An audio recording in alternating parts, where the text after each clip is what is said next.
IVF treatments పై 20,000 discount. Doctor consultation మరియు ultrasound scan ను ఉచితంగా అందిస్తున్నారు. 49 అంటే సంతానం, 49 అంటే సంతోషం.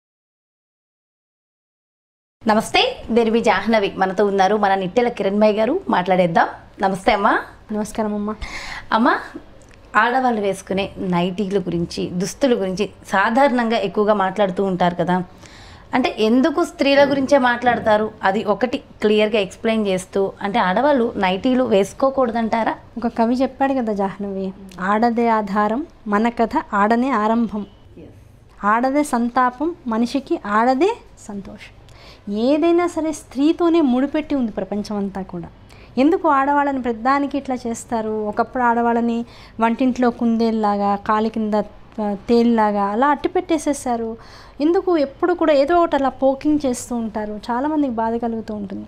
కారణం ఏంటంటే, మొట్టమొదట అందరం తెలుసుకోవాల్సిన విషయం, స్త్రీ మగవాడి కన్నా కూడా ఎంతో శక్తి మానసికంగా, శారీరకంగా కలిగి ఉన్నటువంటిది. నిజంగా స్త్రీ ఎదురు తిరిగితే మగవాడి యొక్క దాని ఏమంటారంటే మౌలిక స్థితిగతులు చిన్నాభిన్నం అయిపోతూ ఉంటాయి. చాలా కష్టం.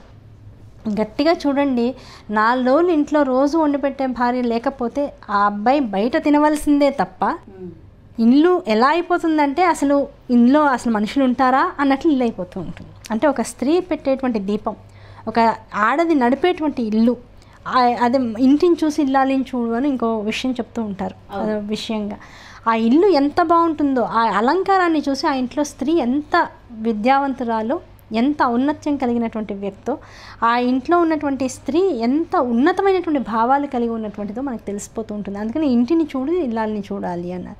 అలాగే అన్నం తిన్న తర్వాత ఆవిడ యొక్క మనస్సు అర్థమవుతుందిట. అంత స్త్రీకి అంత ప్రాధాన్యత ఇచ్చింది మన శాస్త్రం.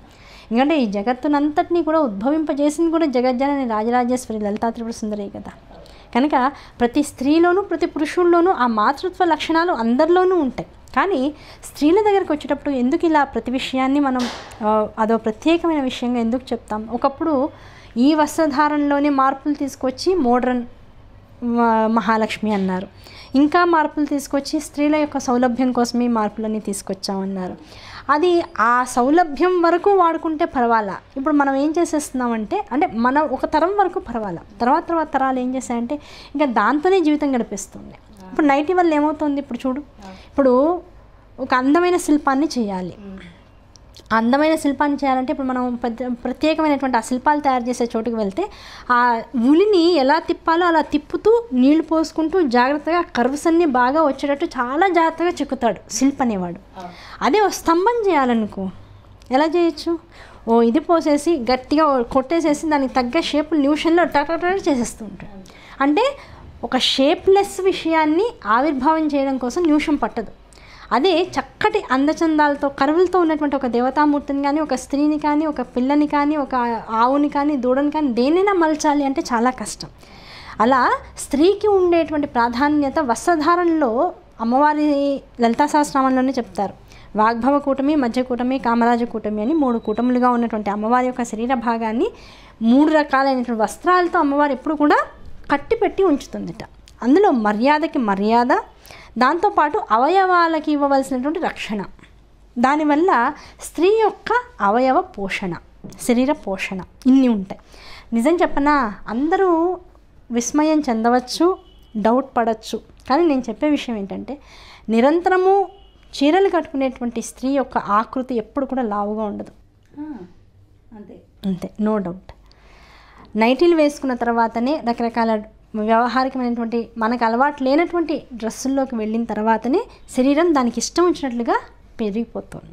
నిజం చెప్పాలంటే నిజం, ఇది చాలామంది నమ్మరు. కానీ చీర నిత్యము కట్టుకుని, అందుకే లంగావోణీలు, చీరలు అవి ఎక్కడంటే ఎక్కడ మనకి కొవ్వు పెరిగిపోతుందో ఆ భాగాల్ని గట్టిగా చుట్టి పెడతాం. అవునా కదా? ఇప్పుడు మనం చూడండి, మీరు పెద్ద ఒబేసిటీ సెంటర్స్కి శరీరాన్ని ఫిట్గా ఉంచుకోవాలి, శరీరం తగ్గించుకోవాలి, వెయిట్ తగ్గించుకోవాలి అనేటువంటి ఏ సెంటర్స్ కన్నా వెళ్ళండి. వాళ్ళు చేసేది ఏంటంటే శరీరంలోంచి బాగా ఆవిరి వచ్చేటట్లుగా స్టీమింగ్ అలాంటివన్నీ చేస్తారు.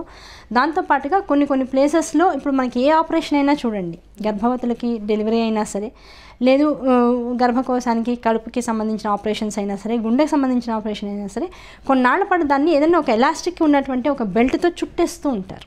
చుట్టడంలో అంతర్రహస్యం ఏంటంటే దాన్ని ఎక్కువ మనం కదిలించలేము ఒకటి. నెంబర్ 2, ఏదైతే డెలికేట్గా ఉంటుందో అక్కడికి కొవ్వు వచ్చి తొందరగా చేరుకుంటూ ఉంటుంది. మళ్ళీ మనం తినేటువంటి ఆహారం అంతా ముందు కొవ్వుగానే మారిపోతుంది, మనలో శక్తి విహీనత్వం వస్తూ ఉన్న కొద్దీ. సో కొవ్వుగా మార్చకుండా ఉండాలి అంటే దాన్ని టైట్గా పెట్టాలి. సో అందుకని చీర వ్యవస్థ ఏమవుతుంది, చక్కగా లోపల ఒకటి కడుతున్నావు లంగా, దాన్ని గట్టిగా కడుతున్నావు, మళ్ళీ పైన కుచ్చుళ్ళు పెట్టి చీరను కడుతున్నావు. ఇన్ని కట్టడంతో ఏమవుతుంది, పైన ఊర్ధ్వ భాగాన్ని రెవిక అనేటువంటిది అట్టు పెడుతుంది, అక్కడ అధోభాగాన్ని లంగా చీర దానిలో ఉండేటువంటి కుచ్చుళ్ళు జాగ్రత్త చేస్తున్నాయి. ఊర్ధ్వ భాగాన్ని పైన ఉన్నటువంటి భాగాన్ని కప్పడానికి మళ్ళీ కొంగు వేస్తున్నాం. ఇన్ని రకాలుగా చీరని మూడు రకాలైనటువంటి వస్త్రాలతో కప్పి పెట్టడం వల్ల ఆ స్త్రీ యొక్క మర్యాద, ఆ స్త్రీ యొక్క శారీరక స్థితిగతులు, దాంతోపాటు ఆ చీర కట్టుకున్నప్పుడు చూడు మనం కూడా ఎంత జాగ్రత్తగా నడుస్తాం, అడుగులు నెమ్మదిగా పడుతూ ఉంటాయి, అవునా కదా. హడావిడి ఉన్నా కూడా అందులో కూడా అందము, వయ్యారము, దాంతోపాటు ఒక మర్యాద స్థితి, ఎవరైనా సరే రెస్పెక్ట్ చేయగలిగేటంత స్థితిలో చీర ధారణ అనేటువంటిది ఉంటుంటుంది. ఎప్పుడైతే ఇవన్నీ మానేసి ఫెసిలిటీ, సుఖము, ఆనందము, హాయిగా ఉంటుంది, అబ్బాయి ఇలా దిగేసుకుని శుభ్రంగా ఉండొచ్చు అనుకున్నాము. నైటీ అన్నాం. నైటీ అంటే అర్థం ఏమిటి, రాత్రిపూట నీకు వీలుగా నువ్వు వేసుకోవడానికి కావాల్సినటువంటి ఒక వ్యవహారం. దాన్ని నువ్వు పగలు కూడా నేను అదే వేసుకుంటాను, దాంతోనే ఉండిపోతాను, ఇంకెక్కడికి వెళ్ళట్లేదు. వల్ల ఎంత మొగుళ్ళకి చెప్తూ ఉంటారు, మొగుళ్ళకి పైగా మొగుళ్ళతో ఏం చెప్తారంటే, మీకు చూడండి నేను ఎన్ని డబ్బులు మిగులుస్తున్నాను, మిమ్మల్ని ఏమైనా అడుగుతున్నాను, నేను డ్రెస్సులు కొనమని 4 నైటీలు కొనుక్కున్నారంటే నెల వెళ్ళిపోతుంది అంటూ ఉంటాను. కానీ నైటీలు వేసుకునే కొద్దీ శరీర ఆకృతి విచిత్రంగా మారిపోతూ ఉంటుంది, బాగా లావ్ అవుతూ ఉంటారు. అనవసరమైనటువంటి చోట్లలో సీసాలు ఇప్పుడు పోస్తూ ఉంటే ఏమవుతుంది, నిండిపోతూ ఉంటుంది. అదే ఎక్కడికక్కడ నువ్వు కట్టుబాటు పెడుతూ ఉంటే దానివల్ల నీ శరీరం ఎలా ఉండాలో అందంగా అలా ఉంటూ ఉంటుంది. అదొక విషయం. అయితే ఏకవస్త్ర, చాలామంది చేసేటువంటి తప్పు ఏం చేస్తారంటే నైటీ ఒకటి వేసేసుకుని ఆగిపోతూ ఉంటారు. ఆ ఏకవస్త్రం అనేటువంటి దాంతో నువ్వు మంగళకరమైన కార్యాలు ఏవీ చేయడానికి అవకాశం లేదు. ప్రాచీన సంప్రదాయంలో ఏకవస్త్ర అనేటువంటి విధానం ఎప్పుడు వాడతారో, అసలు ఆ మాట ఎప్పుడు వాడతారో తెలుసా, మహాభారతం చదువుతూ ఉంటే పాంచాలి ద్రౌపదీదేవి ఏకవస్త్ర అంటే మన నెలసరి ఇబ్బందుల్లో ఉన్నటువంటి సమయంలోనే ఇక్కడ జూదం ఆడడం, ఆ జూదంలో పాండవులు ఓడిపోవడం, కౌరవులు వెంటనే అహంకారంతో అగ్రజుడైనటువంటి వాడు చెప్తాడు, ఆవిడని జుట్టు పట్టుకుని లాక్కుని రా అంటాడు. అప్పుడు ఆవిడ ఏకవస్త్ర, నేను బయట ఉన్నాను లేకపోతే నన్ను తాకూడదు ఇవన్నీ చెప్పలేదు, నేను ఏకవస్త్రాన్నయ్యా అని చెప్పింది. ఏకవస్త్ర అయినటువంటి స్త్రీని కూడా లాక్కుని వచ్చేసారు, అందుకని వాళ్ళ దౌర్భాగ్యం అలా పట్టేసింది. అంటే ఏకవస్త్ర అయినటువంటి స్త్రీ కళ్ళపడినా, ఏకవస్త్రంతో ఉన్నటువంటి స్త్రీ ఏ పని చేసినా అది వైదిక ధర్మాచరణ ప్రకారం మంగళకరం కాదు. కనుక ఆ ఏకవస్త్రం అనేటువంటిది ఎట్టి పరిస్థితుల్లో వేసుకోవడానికి అవకాశం లేదు. దాంతో ధర్మకార్యాలు, వైదిక కార్యక్రమాలు ఎట్టి పరిస్థితుల్లోనూ చేయకూడదు.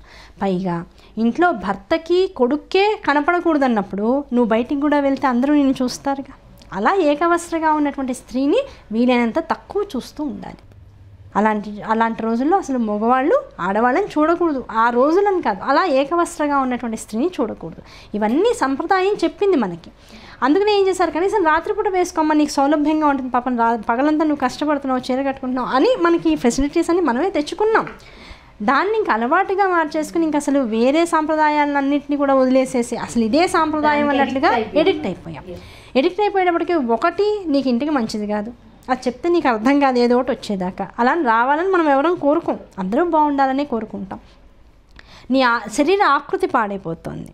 ఎప్పుడైతే శరీర ఆకృతి పాడైపోతుందో ఆ శరీర ఆకృతి బాలేనప్పుడు అనవసరంగా లేనిపోని మనస్పర్ధలు, ఇంకొకళ్ళ మీదకి లేనిపోని ఆకర్షణలు, ఇలాంటివన్నీ వస్తూ ఉంటాయి. దీనివల్ల పైగా పరుల యొక్క దృష్టి మన మీద సవ్యంగా ఉండదు, పాజిటివ్గా ఉండదు. కనుక వీటన్నిటినీ ఆధారంగా చేసుకుంటే వీలైనంత వరకు ఏ సమయంలో ఎటువంటి వస్త్రధారణ చేస్తే స్త్రీ అనేటువంటి దానికి ఒక మర్యాద ఉంటుందో, ఆ స్త్రీ అనేటువంటి ఒక దాన్ని ఏమంటారంటే మాతృస్వరూపానికి ఒక ఆలంబన ఉంటుందో అలాంటి వస్త్రధారణ చేయడం వల్ల మనకి మర్యాద, అందరికీ ఆనందం. అంతే తప్ప ఆ అందరికీ ఆనందం ఎందుకంటున్నాం, ఒక స్త్రీని చూడగానే మాతృభావన కలగాలి. అంతకి మించినటువంటి భావన ఏది కలిగినా అది దేశానికి మంచిది కాదు, కుటుంబాలకి మంచిది కాదు. ఇన్ని రకాలైనటువంటి అరాచకాలు జరుగుతున్నాయి. కనుక స్త్రీలు వీలైనంతవరకు అందుకనే మొహాన బొట్టు పెట్టుకోండి, వీలైనంత వరకు గాజులు అలంకారం చేసుకుంటూ ఉండండి. జడ విషయంలో మీరు చేసేటువంటి జాగ్రత్తలు పాటిస్తూ ఉండండి. కాళ్ళకి ఎప్పుడు అలంకారాలు, చేతులకు ఎప్పుడు అలంకారాలు, ఇవన్నీ కూడా మనిషిని వాళ్ళ లిమిటేషన్స్లో అట్టి పెడుతూ ఉంటాయి. ఎప్పుడైతే ఆ లిమిటేషన్స్ దాటిపోయి ప్రపంచం వెళ్ళిపోతుందో అరాచకత్వం పెరిగిపోతుంది. స్త్రీల పట్ల అనవసరమైనటువంటి ఇబ్బందులు పెరిగిపోతూ ఉన్నాయి. ఇవాళ మనం ఏదో స్త్రీల ఉద్ధరిద్దామని చెప్పేసి ఎన్ని రకాలైనటువంటి మీటింగ్స్ పెట్టినా అవేమీ ఈ రోజులో పనికిరావు. నువ్వు ముందు వేషధారణ బాగా చేసుకో, నిన్ను బాగా చూసుకో, 10 మంది నీ పట్ల చూసేటువంటి దృష్టిని సమంగా చేసుకో, అందరికీ మాతృభావన కలిగేలా ఉండు, చాలు. చాలా చాలా చాలా చక్కగా చెప్పారమ్మా. నిజంగా అంటే ఒక స్త్రీ ఎలా ఉండాలి, ఎలా ఉంటున్నారు, ఏం మార్చుకోవాలి కూడా చక్కగా చెప్పారమ్మా. Thank you so much. నమస్కారం. సో చూసారు కదా, మరి ఎందుకు మనం అంటే వేసుకునే దుస్తులుకి సంబంధించి కూడా ఎక్కువగా కమెంట్స్ వస్తూ ఉంటాయి అని చెప్పేసి అనుకుంటూ ఉంటాం కదా. సో దానికి సంబంధించి పూర్తిగా డీటెయిల్డ్గా ఎక్స్ప్లెయిన్ చేశారు కదా కిరణ్మయి గారు. మరో చక్కటి కార్యక్రమంతో మళ్ళీ మీ ముందుకు వచ్చేస్తాను. నమస్కారం. సుమన్ టీవీలో మీ పర్సనల్ అండ్ బిజినెస్ ప్రమోషన్స్ కోసం కింది నెంబర్కి కాంటాక్ట్ చేయండి.